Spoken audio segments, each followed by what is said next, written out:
Bienvenidos a Latinoamérica Piensa. En este programa vamos a analizar por qué, a pesar de las transformaciones impulsadas a lo largo de la última década, Latinoamérica sigue siendo el continente más desigual del mundo.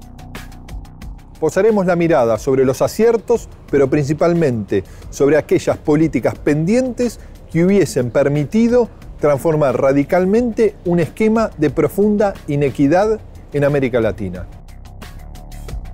En este programa analizaremos las necesarias políticas de Estado para lograr una justa distribución de la riqueza y generar oportunidades para todos los latinoamericanos.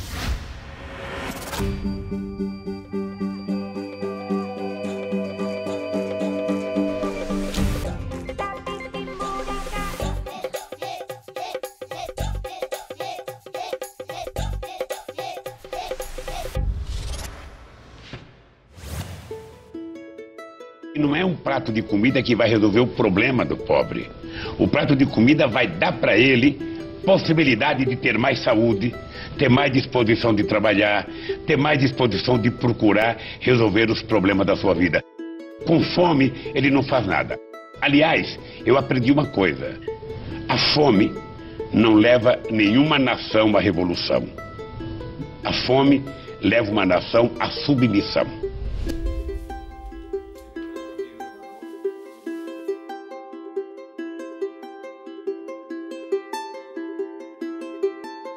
¿Qué Brasil encontró el Partido de los Trabajadores en el año 2003 en cuanto a la distribución de riqueza, a una realidad de profunda desigualdad? Brasil, em 2003, tinha uma situação muito grave. Nós tínhamos 10% da população brasileira em situação de fome, de subalimentação. Alguns não passavam fome, mas não comiam o suficiente, principalmente as crianças, com impactos dramáticos sobre o seu crescimento futuro. E quando a gente fala pobreza, não é só não ter renda. É não ter renda, não ter água, não ter eletricidade, não ter educação, não ter acesso a bens, a consumo. Então, a situação era uma situação de extrema desigualdade.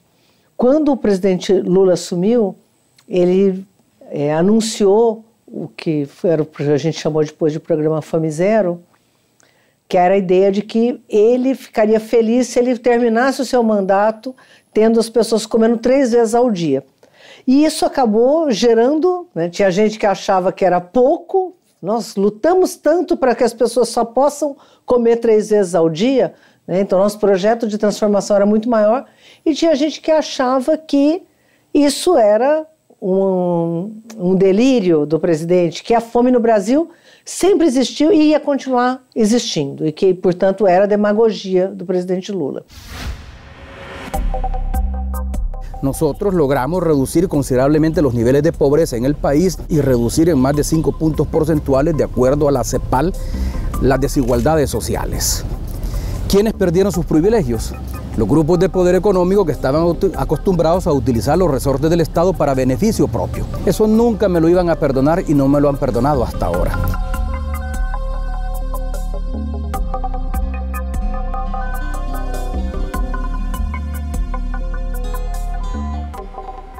¿Cuál fue la principal dificultad que encontró el gobierno de Funes al momento de asumir? Bueno, uno, la restricción financiera, y dos, un Estado absolutamente débil, un Estado que históricamente no estaba preparado para el desarrollo. Es decir, uno puede tener los recursos, puede tener la voluntad, pero si no está la capacidad institucional para hacer que eso funcione, es un problema, que es una gran lección. A veces uno se preocupa por los recursos humanos, por los recursos financieros, pero no piensa ¿y qué tipo de Estado tengo para cambiar? Entonces lo que hicimos nosotros fue una estrategia ad hoc. Es decir, ir sobre cada programa, ir diseñándolo, pero a la vez ir revisando y modificando la institucionalidad estatal, ¿no? Y es la única manera. Entonces ahí, para contestar tu pregunta, yo creo que habían 3 grandes restricciones. Una financiera, otra institucional del Estado, y la otra, obviamente, los conflictos de intereses y la oposición brutal de una parte de la derecha, y por qué no decirlo también brutal de una parte de la izquierda más extremista. Todavía tenemos un país demasiado desigual y eso no es fruto de leyes naturales, no es fruto de que los pobres son inútiles, no trabajan, como se ha dicho tanto en estos días. Es fruto de exclusión, de injusticia, de concentración de la riqueza.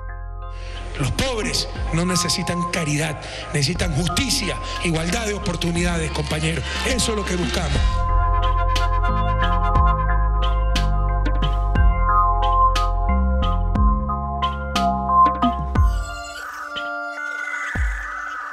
Cuesta comprender, ¿no?, que un proceso político de tanta ampliación de derechos, de tanto reconocimiento de sectores postergados, su contracara electoral termine siendo un banquero multimillonario que por muy pocos votos no termina victorioso de un proceso electoral, lo que implica con ese nivel de porcentaje, no siendo una expresión socialdemócrata ni siquiera, sino una expresión neoliberal dura, que tuvo el acompañamiento de sectores sociales que hubiesen visto sus derechos restringidos o rápidamente evaporados en un gobierno de esas características, ¿no? Yo diría que en el caso ecuatoriano hay una particularidad, y es que los efectos de la crisis, las medidas que afectaron cierta capacidad de consumo con la regulación de las importaciones, entonces eso aleja a clases medias que venían votando sistemáticamente por Correa.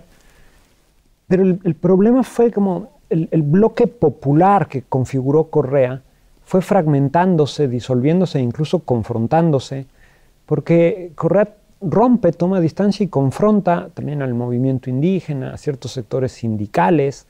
Digamos que él es un líder político largamente anticorporativista. Entonces, muchos sectores sociales que estaban con representación social dentro del Estado, Correa ve esto como excesivas concesiones al particularismo de dirigentes prebendalistas, y hace una reforma del Estado en la que el interés general, el interés de lo público está ligada al sufragio y a su voluntad de cambio político, pero no produce un engranaje institucional, político, partidario que dé lugar a estos sectores como partícipes activos de la dinámica de cambio. Entonces aquí hay una contestación que mientras se acelera la confrontación va generando una serie de resentimientos políticos muy complicados, ¿no? Correa siempre creyó que la redistribución condensaba el reconocimiento político, y esto no es así.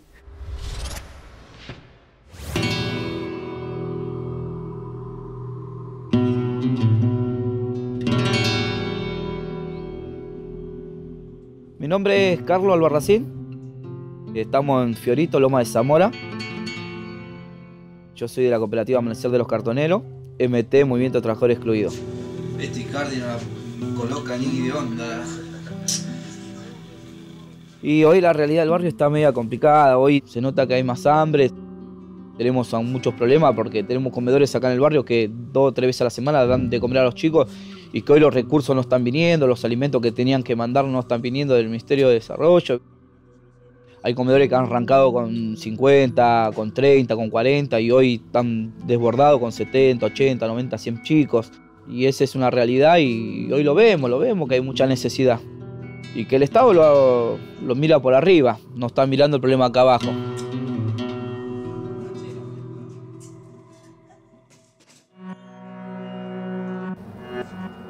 Y la mayoría de las personas de acá siempre trabajamos de esto.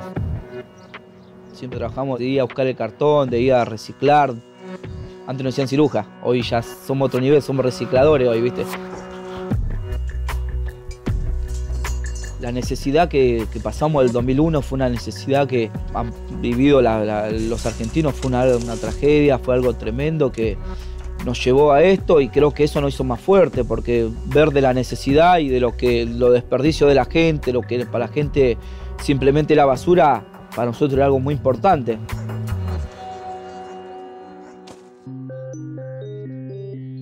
A partir del 2001 que nosotros teníamos ese problema, nos fuimos acomodando, hoy tenemos un sistema, pero también hay mucha gente que no está en el sistema. Hoy, en estos 2 años, vemos que cada vez es un poquito peor la situación, porque estamos viendo que hay mucha más gente que está en la calle.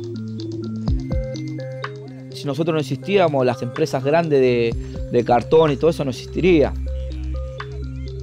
Creo que somos la parte fundamental de que las grandes empresas puedan producir sus materiales y no somos reconocidos.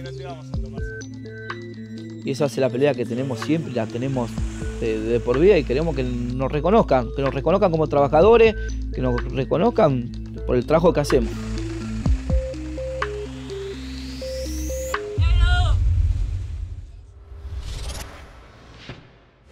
¿Y tuvo la gestión de Correa la capacidad de reconfigurar el Estado para avanzar en estas reformas? Yo creo que el proceso de reforma estatal y las transformaciones de la década están muy ligadas a una alta capacidad de recuperar los instrumentos de acción pública que permiten al Estado regular la economía, controlar los mercados, planificar el desarrollo, redistribuir la riqueza. Sin embargo, no tuvo un correlato claro en las articulaciones sociopolíticas, ¿no? En la configuración de Alianza País como una fuerza más abierta a otros engranajes organizativos, y a medida que pasó el proceso, paradójicamente, mientras Correa más fuerte se hizo en el voto, fue cerrando el espacio de articulación política dentro de su propia fuerza, dentro de Alianza País. Una batalla electoral que no podía ser, que en ningún caso, creo yo, podía haber sido superada con facilidad, porque la derecha se había rearmado, porque ya habían varios problemas, pero que tiene que ver con cómo se construyen los campos organizativos, los trasvases entre lo político y lo social. Ahí hubo un déficit. Y esos 8 primeros años de Lula tuvieron una múltiple cantidad de programas sociales, ¿no? Quizás el más conocido a nivel internacional es el programa Bolsa Familia, ¿no? ¿Qué impacto tuvo Bolsa Familia?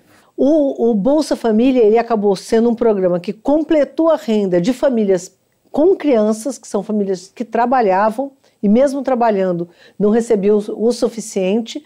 Então, e criou essa condição de que para receber o Bolsa Família, as crianças tinham que ir para a escola e ter frequência escolar, não só ser matriculada, e tinham que ter um acompanhamento médico. Uma vez por semestre, a cada 6 meses, tinha que ter um acompanhamento médico. Com isso, quando a gente fala que a situação de saúde das crianças, elas saíram da situação de desnutrição, não é só porque tinha comida, mas também porque tinha esse acompanhamento médico. Nós tivemos uma transformação muito grande no Brasil. As crianças morriam no Brasil, né, no Nordeste, né, dezenas por dia, e a mortalidade infantil das crianças pobres no Brasil foi reduzida. No caso do Bolsa Família, 60% da redução da mortalidade infantil foi devida ao Bolsa Família. Hoje chega a 14 milhões de famílias, né? Chega, portanto, a 47 milhões de pessoas e gasta menos de 0,5% do PIB. Digamos que você não pode ser totalmente feliz passando fome, com sede, que aqui não tinha, a água depois era um sofrimento e tanto.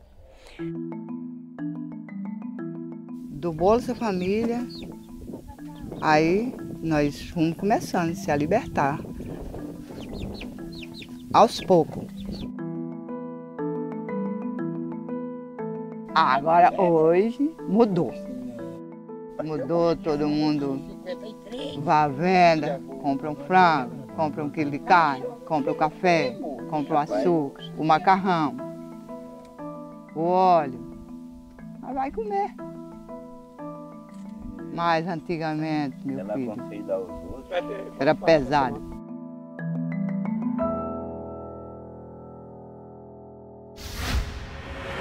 Era ser revolucionario imaginar que haya comida en los platos de todos los brasileños. Se considerava transformador e revolucionário. E, na verdade, ter um monte de gente sem comida, num país que produz comida, porque o povo no Brasil não passava fome porque não tinha comida. Passava fome apesar do Brasil ser um grande produtor de alimentos. O Brasil, a população passava fome por uma questão política, por decisão política, porque as elites não se dispunham a distribuir o mínimo, né, para a população. Los pobres expropiados durante un siglo de las grandes riquezas que hay que distribuirlas por igual, de manera equitativa. Eso es socialismo. El capitalismo es al revés, el embudo. Para los poderosos, todo. Para los pobres, arrímense como puedan. Esta reducción de la pobreza, esta búsqueda de igualdad entre bolivianos y bolivianas nos alienta bastante. ¿Y por qué esta reducción?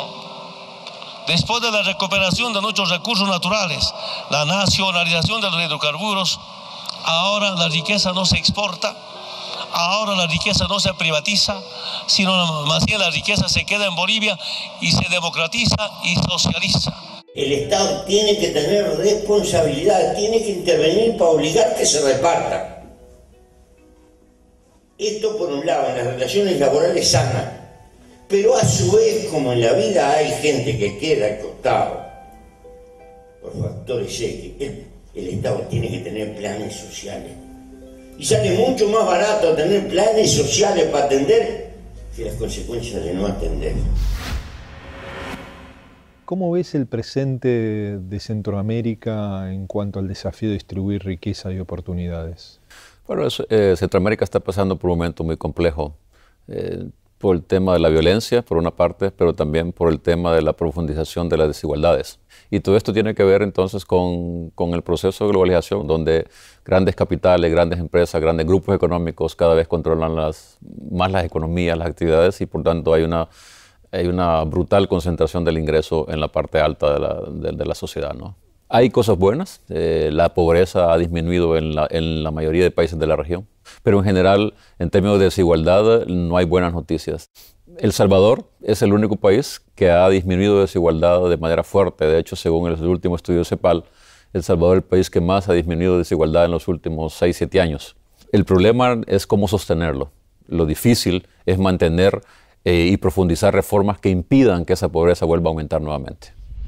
¿Y cómo reaccionan las élites a estas políticas públicas activas de ataque en primera instancia a la pobreza, ¿no? Porque el primer paso es atacar la pobreza y luego avançar en realidades mayor equidad, que es otro desafío, ¿no? Nós tivemos uma oposição sistemática ao Bolsa Família, a algumas outras políticas, né, como, por exemplo, a política de cotas nas universidades públicas, que foi muito questionada, que era acesso aos trabalhadores, aos negros, às crianças que tinham estudado em escola pública, às universidades brasileiras, né, e essa oposição sistemática, principalmente dos meios de comunicação. Ela aconteceu.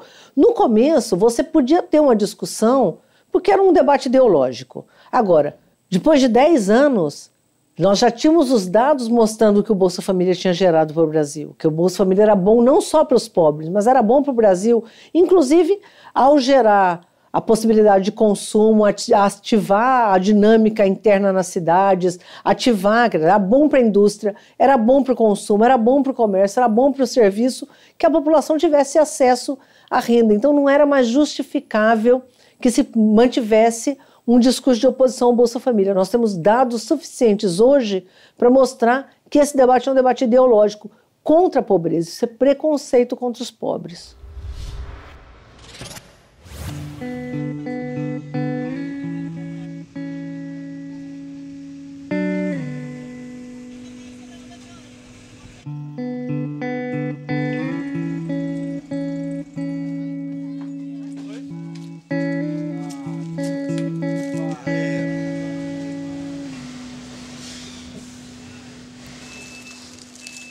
Y acá estamos en el lugar de acopio de la mercadería. Este es el centro verde que nosotros armamos con los compañeros. Y acá hacemos todo el proceso del material, toda la clasificación, todo eso. Vicky, ¿lo ves? Ella es una compañera, Victoria, que es la que trabaja acá con nosotros en el predio. En esta planta debemos ser alrededor de 200, contando el turno mañana, tarde, noche, y los compañeros que están trabajando en la calle, con las campanas, con la recolección de los bolsones, debe rondar aproximadamente en 800 compañeros más. O sea, de esta planta, de este centro verde reciclado, que es solo uno de nuestra cooperativa, dependen más de 1000 personas. La cooperativa nosotros entendemos que es una herramienta sumamente importante para poder salir adelante frente a situaciones de desempleo. En este momento viene siendo bastante difícil acá en el predio, se acerca muchísima gente a pedir trabajo. Nos duele tener que decir que en este momento la cooperativa no está aceptando, tenemos lista de espera, no tenemos el reconocimiento de que puedan ingresar nuevos compañeros y compañeras a trabajar.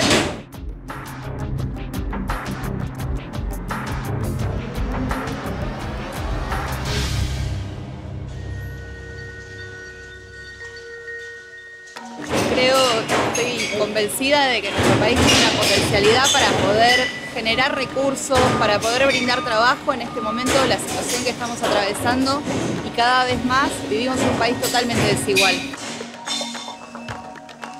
Yo creo que del 2001, cuando nos dijeron a nosotros tenemos que salir y vamos a pelear y vamos a luchar porque podemos conseguir esto y lo otro, y lo veíamos como que sí, se puede. Vivimos cosas feas y yo creo que de la necesidad podemos sacar algo bueno. Y soy consciente de que sí, si el Estado deja participar a las cooperativas, nos deja participar y demostrarle que somos capaces, soy consciente de que podemos tener un mundo mejor, y si de todos lados ponemos nuestro granito de arena, yo creo que esto va a funcionar.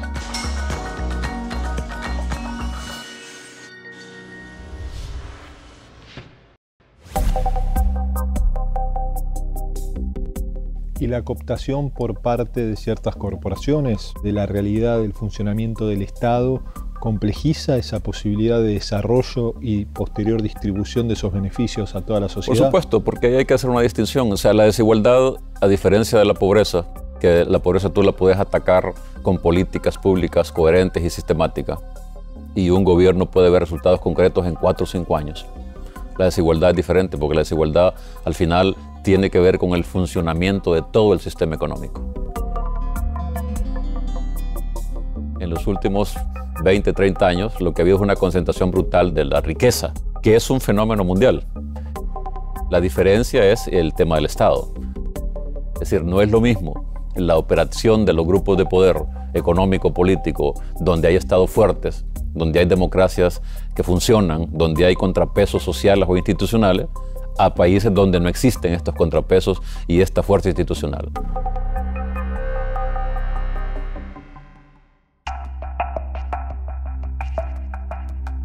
Los gobiernos progresistas, populares, les ha costado, ¿no?, avanzar en redefinir los marcos económicos de las élites de nuestros propios países. ¿Por qué pensás que no se pudo avanzar en estas medidas que también tienen un efecto distributivo casi inmediato? Eu acredito que essa foi uma das dívidas que nós deixamos com a população brasileira. Não ter feito uma reforma política de fundo, não ter avançado na reforma tributária. A legislação tributária no Brasil é extremamente regressiva. Portanto, a maior parte dos impostos recai sobre o consumo e, portanto, é pago pela população que consome, que é a maioria trabalhadora, e pouco sobre a renda e sobre o patrimônio, né? Portanto, incide pouquíssimo sobre os mais ricos. A questão é, conseguiríamos fazer ou não? Porque, na verdade, apesar de termos sido vitoriosos em 4 eleições seguidas, mas a base parlamentar era uma base conservadora e continuou sendo conservadora. Aliás, piorou ao longo deste período.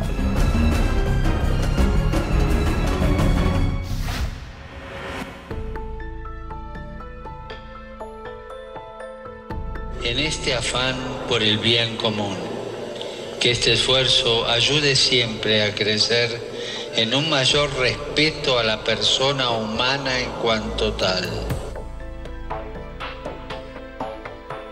con derechos básicos e inalienables, ordenados a su desarrollo integral, a la paz social, es decir, la estabilidad y seguridad de un cierto orden que no se produce sin una atención particular a la justicia distributiva,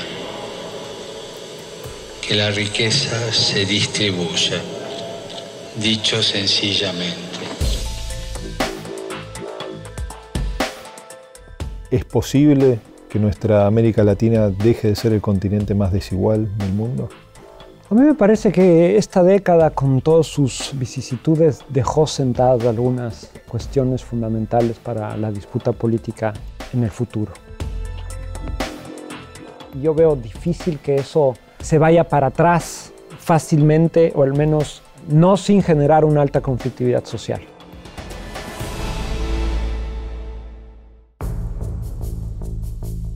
cada vez se está viendo más la brecha de la desigualdad y de la exclusión.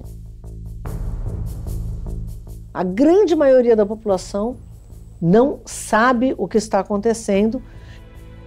Si no hay un cambio en la forma de entender el desarrollo, en la forma de entender la política, yo creo que Centroamérica va a entrar en el siglo XXI en un proceso de conflicto social muy fuerte. Os meios de comunicação no Brasil estão atuando de forma a impedir que a população, não é não passar informação, é mentir para a população, é impedir que a população tenha acesso mínimo a essas informações. Si no existe la inteligencia y la visión estratégica de prevenir conflictos futuros a través de reducción de desigualdad, yo creo que vamos a tener serios problemas.